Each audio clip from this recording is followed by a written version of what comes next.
Here we go. For those of you who didn't watch Simo's video, we'll watch it now. So, TikTok banned. Which one do you guys call this a flop? These are really good numbers. What? 34,000 in 7 hours? That's insane. Okay, let's... We're all scared. There we go. But we have to keep moving forward. This intro is a little weird to me. Even if we can't see the road in front of us. Holding our heads up high, believing in what lies ahead. Even while we sit here, that moment is coming closer every second. We've all got limited time, you know? So I think first and foremost, we should start off with, why don't you go ahead and introduce yourself?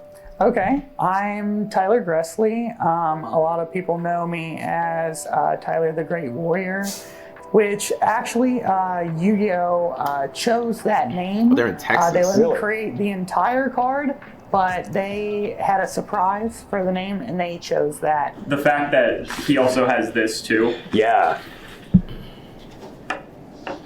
I mean, this just tells the whole story here.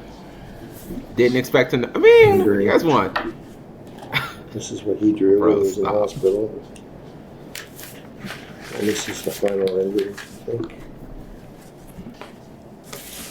So what no one knew prior to this whole thing coming together was that there were two separate artworks that Kazuki Takahashi did for Tyler the Great Warrior. And so, by the way, I'm just putting this out there. This is the stuff that every motherfucker using this shitty Yu-Gi-Oh remix in their videos. This is the stuff that I applaud, chat. And these are like the details. You would never, ever, ever get this unless you went directly to the source.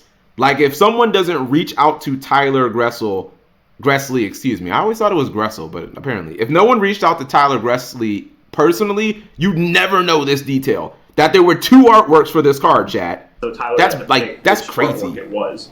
I didn't know So the that. fact that we have that, and it's also signed by Kazuki Takahashi as well.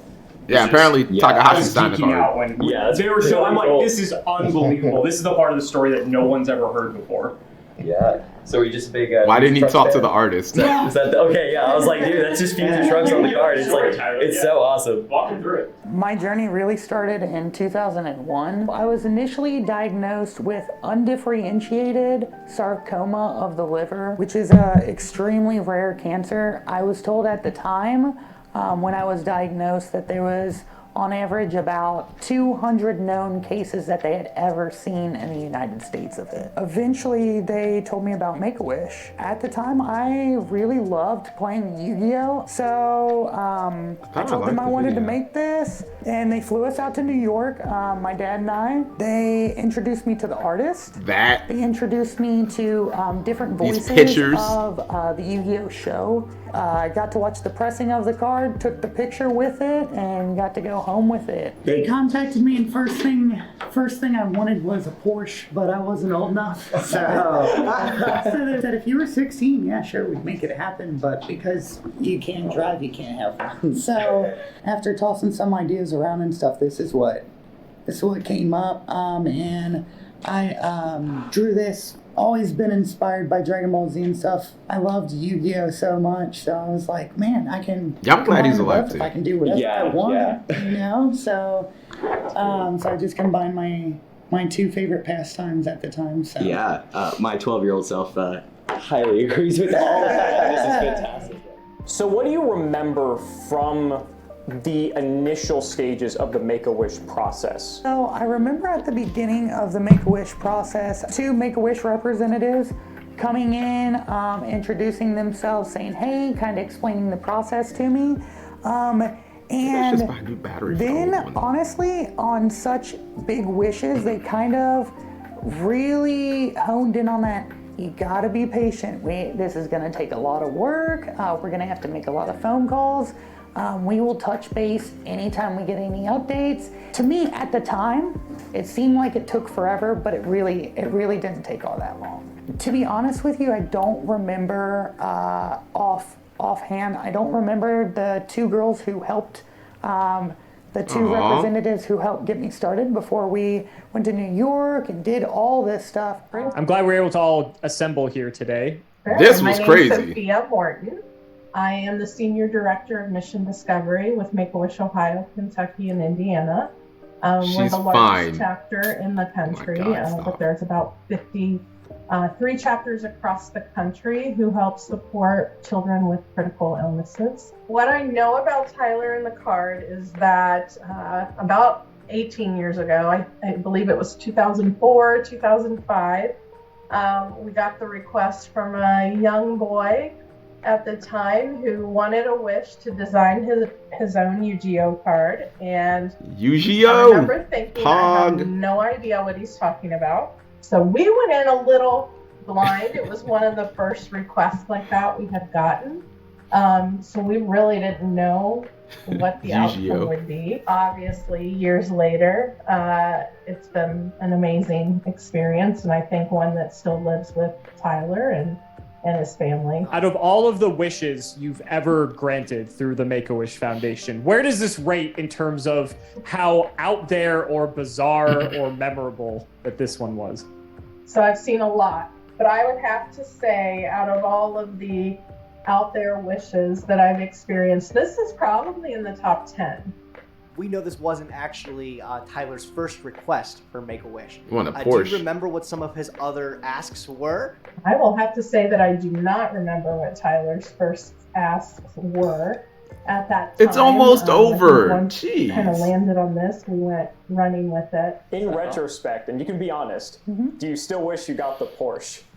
In retrospect, no. I don't wish I got the Porsche. I still would have stuck with the card for sure. Everyone had really great ideas, and then I just kind of had an epiphany one day, and I was like, I think I want to do that. I've always loved to draw, and I loved Yu-Gi-Oh, and I was like, man, what if I could make my own? That would be freaking awesome.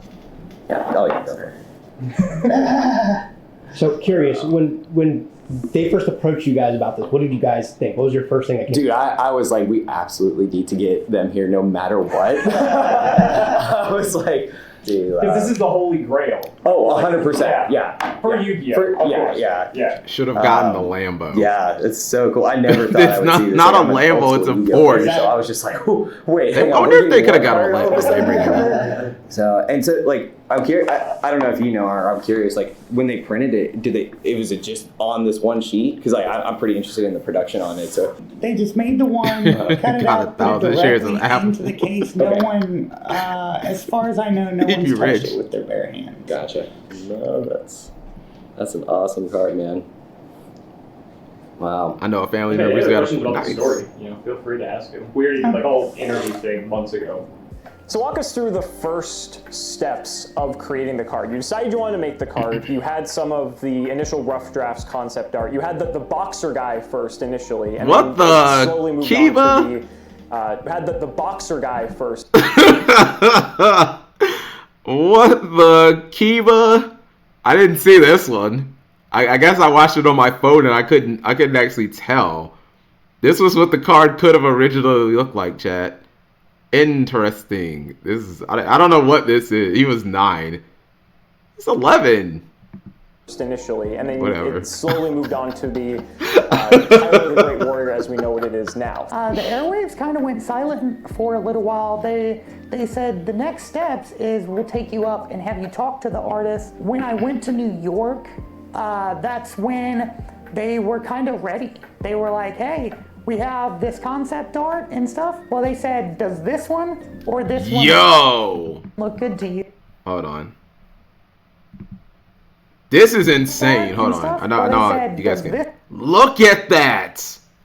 Yo. This is the alternate art chat of Tyler the Great Warrior, which has literally never been seen until this is the type of stuff that makes me as a history buff geek out when you get this type of information. Because again, no one knew about this until today. This is drawn by Takahashi. Like, that's crazy. This one or this one look good to you, and then obviously you get this one. This is the one that we all know. That's wild. So both of those that we have. Yeah, I'm gonna be honest. I like the other one more. Takahashi, and those were the two final. Is this a no? Once you went to New York, they said that's also another thing. I don't believe on stepping. I'm not gonna. Here are the proofs, and you pick which one, and we just. How did Takahashi know about? They probably reached out to him. Talked a little bit about what attack level I wanted it, things like that. 5,000. So I may have chosen that, but as far as like summoning privileges and everything like that, I didn't choose any of that. 5,000. Oh my god. Really strong. 5,000. I'm gonna make it a Link monster in 2005. 5,000 Link 1. Even though Links won't be created for 12 years. 5,000 attack Link 1 requires 1 warrior monster. Can attack directly. GG no re. And other than that, they kind of took it from there. Just thinking back then, like, okay, so yeah, it's got ring on it, and you can search it with Witch. What's its It's 1,500. I was like, this is so good. The one thing I wanted to ask though before you get into it, is if you look at the card, it doesn't like correctly totally sit in there, right? Like if you hold it up, does that make you at all nervous of how it will come out? Okay. A little bit. I'm just gonna be honest, chat, and this is where you got press 1 if Cap G, old man, hater, you're just mad because you didn't make this video. This is where I started to get like nervous and started to kind of be like, what's going on here? Why is he getting a screwdriver? What are we doing? What are we doing? That was my first thought was like, why is he getting a screwdriver? Like, he's not about to take this card out of the case, is he? For some reason. That's what I'm saying. You never know That's with what I these was pressure thinking. cases. So, like, what could be on it. So, yeah, hopefully. It's gonna rip it like it's Seto completely Kaiba. fine. We just open it, and there's no surface indents. Okay. Yeah. It's just... All right. No pressure. No pressure. I just don't get it. This video was like perfectly fine. I have no idea why any of this is in the video, chat. Like, why? It's a 1. No, yeah, that was something else. And I feel like this is not stuff that I've publicly said, chat, because everyone would have just criticized me. Oh, Cap, you're just... Why are you not wearing gloves? This is literally a 1 out of 1 card, chat. There's 1 copy of this ever. And Takahashi is deceased. He can't redraw this card, chat. Like, he's deceased. Like, this is as rare as it. Why like, I'll just keep playing. You guys want to Do you actually see them I don't understand this at the all. card as well? Or did they just sort of hand the card over to you? So I did see them press and mint the card, but it was behind glass, everything. And from my memory, I don't remember it being that as awe-inspiring as you thought it might be. It was kind of just like, psh, there it is. You know, I mean, here it is. Do you know how many copies of the card were actually printed? 1 copy. There were, to mine, at 4 kids. It is the only copy. Yeah, chat. Right. You're going for screw number 1 right now.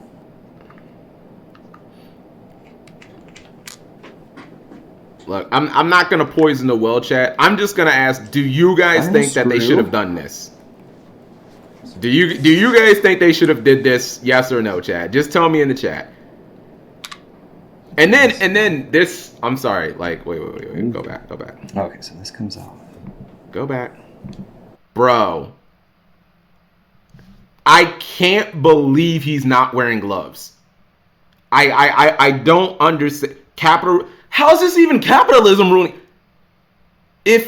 What's the difference between getting this card graded and not getting it graded? So, like, here's my thing, chat. You guys can tell me if I'm completely off base.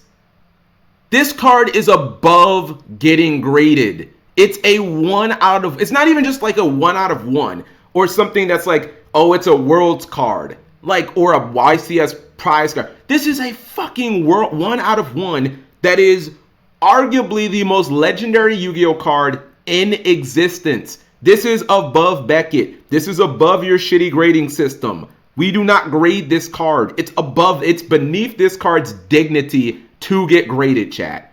It's already perfect. You can't make it more perfect. It's like the Mona Lisa or the Declaration of Independence. You don't need to grade those. What are they even grading it against? You can't compare it to other copies of its... I don't fucking know. And I have no idea, chat, why he doesn't have gloves on. I can understand if you got a First Ed Ghost Stardust Dragon from Duelist Genesis and you want to get that, that's fine. It's $1,000 card. You want to? This is not $1,000 card, chat. What would you guys say the minimum price for this should be? I'd say $100K. This is probably at the very least, chat, $100K card. Why are we grading this? You think the person who's buying this doesn't know at least the general story of the card? Everyone knows this is a 1 out of 1. So why, like, what? I just didn't understand this whole part at all. Before fake copy and before I'm like, dude, there can't be any fake copies of the card. Everyone knows who's the only person who's had this card forever. It has been Tyler. Like, there are no fake copies. If you see any copy of this card appear anywhere, chat, you just don't buy it because you know, like, he's the only one with it. You know what I mean? Like, I don't know. 100K, maybe 200, 1 million, 100. I would say 100K. You know.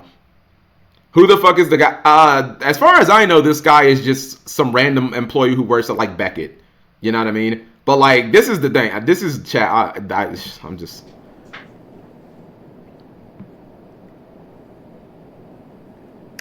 There we go. Get that away. You are touching the card with your bare hands, and then he puts it into a fucking a 10-cent sleeve. Then he just puts it into a random 10-cent sleeve that no one in this chat would even put their, like, freaking runic tip in. Like, what? This is, like, potentially $1 million card, and you're just putting it into some shitty 10-cent sleeve that none of us even use for our decks. Bro, just stop. Not even wearing gloves. I can't believe he wasn't wearing gloves, chat. And give me the penny sleeve. Oh my god. This was like painful to watch. Put my tip in. And his nails are too short. And his nails are too short. Disgusting short nails. You were shaking there. A little bit, yeah. Yeah.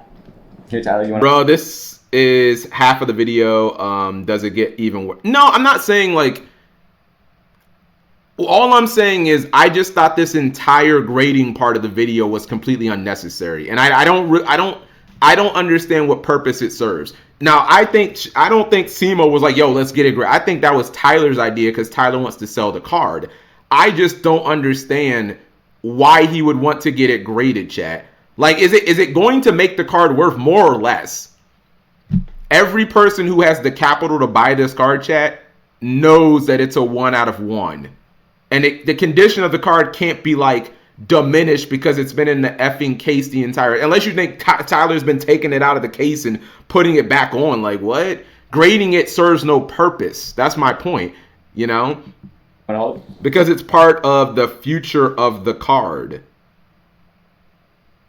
There's no... I don't even get that. So it's the future of the card. Like, no. If you're buying, chat, if you're buying something that is a 1 out of 1, don't you want it as close to its original condition as possible? That's why, like, those old Star Wars toys, chat, you don't take them out of the box. You know what I mean? Like, you never take those, like, those old lightsabers from, like, 19. You don't take them out of the box, bro. Like, you leave them in the box. You know what I mean? Like, you don't take them out and, like, let's grade them now. No, you leave it as close to original condition as humanly possible, chat. Same thing with video games. If you have an unsealed game, don't open it. If you want to play the game, buy a used copy. Can we ban? No, we don't ban sales. All right, let's leave it up. Put it in the. And then, look, I'm just gonna tell you, chat. I'm not gonna tell you. You guys come to your own conclusion. All right. So what's the next step? All right, so I'm gonna take this back to get it graded. It's exciting. I'm not agreeing that he should grade it, but if he is graded, why not record? Seen a lot of cards, but let's just wait until this. My most favorite. Like you said, this is the culmination of. No, Simo should grade it. I think that this just makes the video worse. It's nitpicking. I disagree. Yeah. Awesome. Cool. Yeah, let's get it going. I'm gonna scoot by you and. I'm gonna tell you why, Selzen, that I disagree and why I think. Again, you guys can tell me I'm wrong or I'm not wrong. The name of this video is The Rarest Yu-Gi-Oh Card in History, The Story of Tyler the Great Warrior. Is this, chat? Is this part of the story getting the card graded? Does that have anything to do with the story of Tyler? How? How? Everything up to this point has. He interviewed Tyler about the process of the card, about the Make-A-Wish, about meeting Takahashi, the voice actors, about the idea of all of that has to do with the story. I do not believe any of this has to do with the story of Tyler, the card anyways, or even him. Like, to me, this has nothing to do with the story of Tyler Great Warrior. Even the auction part would that'd be a little bit like, this doesn't have anything to do with it. And this is like 7 minutes of the video. That's what I'm saying. It's the end of the story, but it's like unnecessary. And I'm like, wait until they grade the card, chat. This is the story of the grader. It's his story now. I don't care about this at all. I know it's not easy to chase your dreams, but I want to believe that I have a chance. This was even also a little if it's weird. just a tiny one.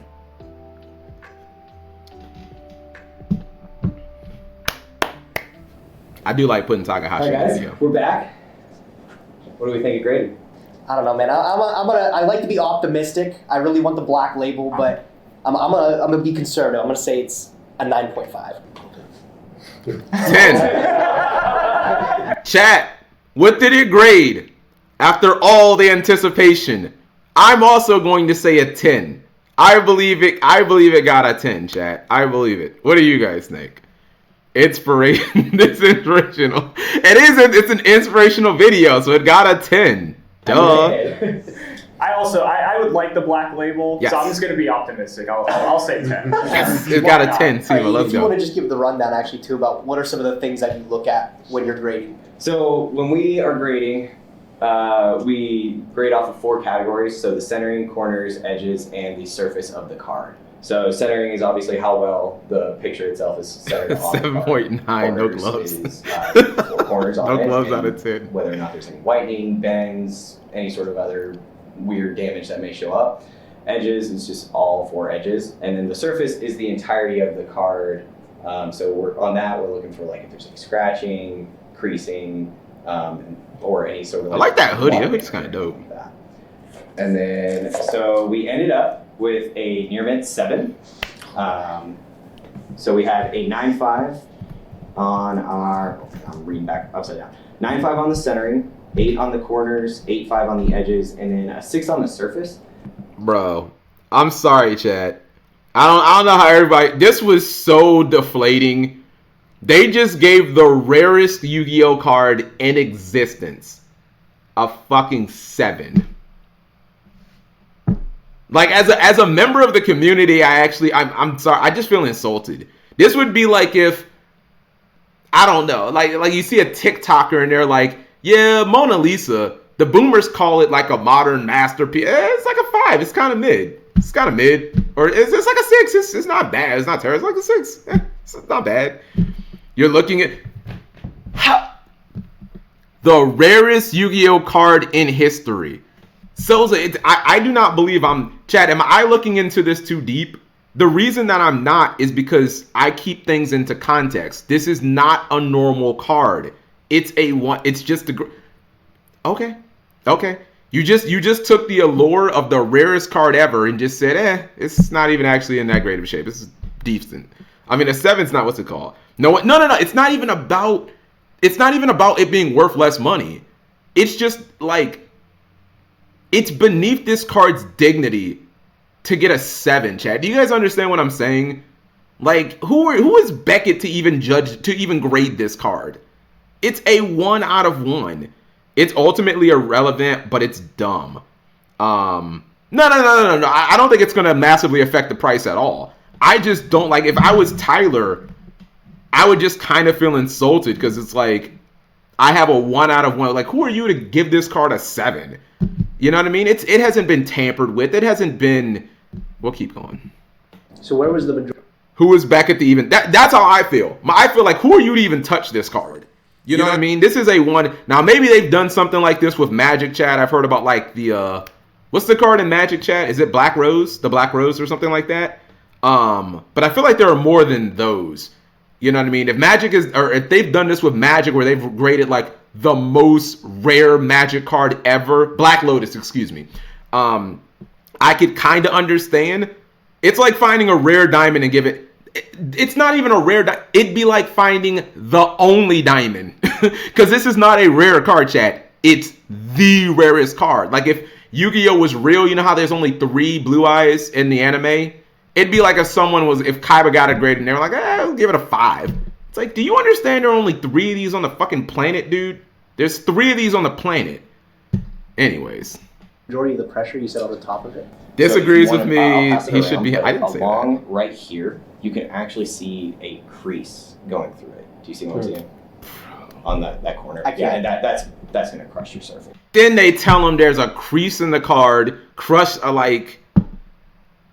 Actually, chat, looking at this is making me even more upset. Because now it's just in this shitty little Beckett case when it was like, it was already perfect. And like, I don't know, we tried to like improve on perfection, and now it's just a graded Beckett card like any other card. I don't know. It was done by his fingers. At least the centering's a 9.5. They printed it right. Well, we were worried about the centering. Konami take Press 1 if reprinted, chat. Konami's fault, reprint the card. And this time make it a 10 out of 10 gem mint. I believe that's what it's called, by the way. I believe when a card is absolute perfect condition, it's called gem mint. GEMMINT. I think that's what it's called. It's one of those. I'd be tight if I was. I'd be mad. I mean, I'd be in the right light. And then, if I recall, there's some on the bottom corner as well. Oh man, I love seeing the text. This looks so clear on this laptop, chat. This is the first label with the printing on it. Yeah, it will be the only one with that on it. 2005. Like, this looks so clear on this computer. I don't know if it looks clear for you guys, but this looks clear. Or is it weird for you, Tyler, that it's like transitioned from like one slab to another slab? No, I think it's meant to be. Yeah, all the print and stuff. Look at the it's probably, I mean, honestly, it's probably too many comments to what's it called? I think MBT is 10. Over here, I think we could do better. I will in one set. The video's almost figure over. out the next steps for it too. Like where to take it and everything. Right. And you guys have connections to like eBay and stuff, right? Did you ever consider selling it at any point in the past? I mean, it's been what, 15-ish years? So even though I've had it for 15 or 20 years, I haven't considered selling it. That's crazy. Up until recently, it was one of those things where they told me when I got the card, you know, cherish it, don't sell it, hang on to it. You know, it's the only one. And I've cherished it for a really long time, and I think it would be nice for others to be able to cherish it in a public space, or someone who's going to really truly value that card and the history and everything that kind of came to create it, because it was a massive undertaking. But I'd like for someone to truly enjoy it. I'm of the opinion that Dylan thinks does end up purchasing this is. I gotta be honest, chat. I like, in the grand scheme of things, I don't really care who buys it, but I feel like I don't know if I would want Logan Paul. Like, I'm not saying because he's like a Pokemon guy, but press 1 if you could actually see Logan Paul buying it and then ripping it just for content. Like, I could totally see him doing, like, having a fucking WWE match over it or something. Like, it's like, I'm sorry, it would end up being a spectacle. Like, I don't want to see that. Like, I feel like if Moist Critical buys it, I feel like he'll just put it on his wall or something like that, because he has like uncut sheets. I think he has every Ghost Rare, chat, in Yu-Gi-Oh. Like, I think he owns a copy of every single Ghost Rare in the game. So like, he's someone who kind of, I feel like if Logan Paul, because like, he has the money, obviously, I feel like he might fucking rip it, or he'll have a wrestling match where it gets ripped or something. Like, it becomes too much of a spectacle. You know what I mean? Like, I don't want, like, I could just see some sus shit happening with it, and I don't want that. Every Ghost Rare and ulti from every main. I didn't know about that, but I knew he had every Ghost. So like, Moist is someone who like appreciates at least the like, he appreciates the history and like the collector aspect of Yu-Gi-Oh. And I'm not sure that Logan does that, chat. Maybe for Pokemon, but for Yu-Gi-Oh, I'm not sure. I'm not even sure he does it for Pokemon. It's just maybe Charizard. You know what I mean? So like, I wouldn't want someone to own this card who like doesn't fully appreciate the magnitude of the card. That's what I'm saying. probably going to be someone who does. Yeah, if Moist buys it, like I think he'll put it like in the back of. You'll probably be able to see it in his videos. It's probably never going to change hands again after this, just because of the significance, the history of it all. I want to part with the card now after so much time. One, because I think the anticipation has really been killing some really avid collectors. I'm not getting any younger. I want to start a family. I want to own and operate my own business to also help my community, as well as travel, see things like my brother in Switzerland, and just kind of see what all's out there and kind of just get some more worldly experience and beautiful views under my belt if I can. Tyler, thank you so much for coming out. It was really an honor to get a chance to see your card and hear your story. I'm looking forward to what comes of this, and thanks so much again, man. You said you had no say in the name of the card, but Nami decided that Tyler the Great Warrior was the most fitting. Do you think that's the most fitting? So I do think the most fitting name is Tyler the Great Warrior, because what better name would I have come up with, especially as an 11-year-old? It's a good name. You know, at first I was like, oh, I wanted to pick it, but over time, that really sunk in that, like, you know, I really had overcome this crazy journey. What's up, Gary? Like, wow, how you doing tonight? I really did beat this thing. You know, I really Unbanned Kit. Shut up. Over this. I really was a warrior over this. Shut up. No, Gary, don't. There. I think. Stop. Especially now, over the years and growing so much. We'll talk about that. We'll talk about the format in a second if you want. I couldn't have picked a better name. That was really, really fitting. Games purify our souls and leave Your room chat for is new development. Gary, they're not. They're just and fucking with you. They are the products You don't know of human SC. wisdom. I'm telling you, he's fucking with you, We have Gary. a saying back home. It's time to duel. The auction for Tyler the Great Warrior will be hosted on eBay beginning April 19th, 2000. So it's about 3 weeks-ish, chat.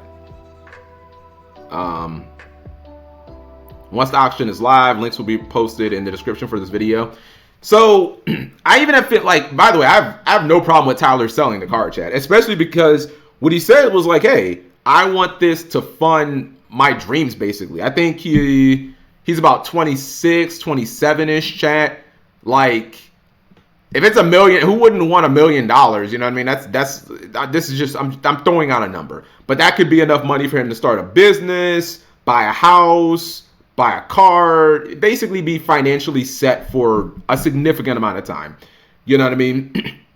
I don't think, this is just my opinion, I don't think eBay is the way to do it, chat. Like, eBay is not, the problem with eBay, and I'm not advocating this, chat, but like, you guys know, like, literally anyone can make an account on eBay and bid, right? Like, there is no restrictions, there's no vetting process when it comes to buying.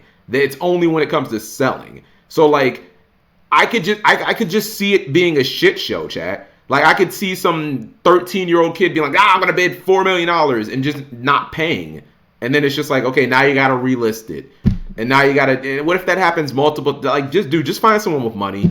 Like, reach out to big name, reach out to the people who have tried to buy it in the past and just sell it to one of them. How much was it? Yeah, eBay also takes like 13% of the profit, chat. So like, let's say the card goes for $300,000. You really want to pay 13%, chat?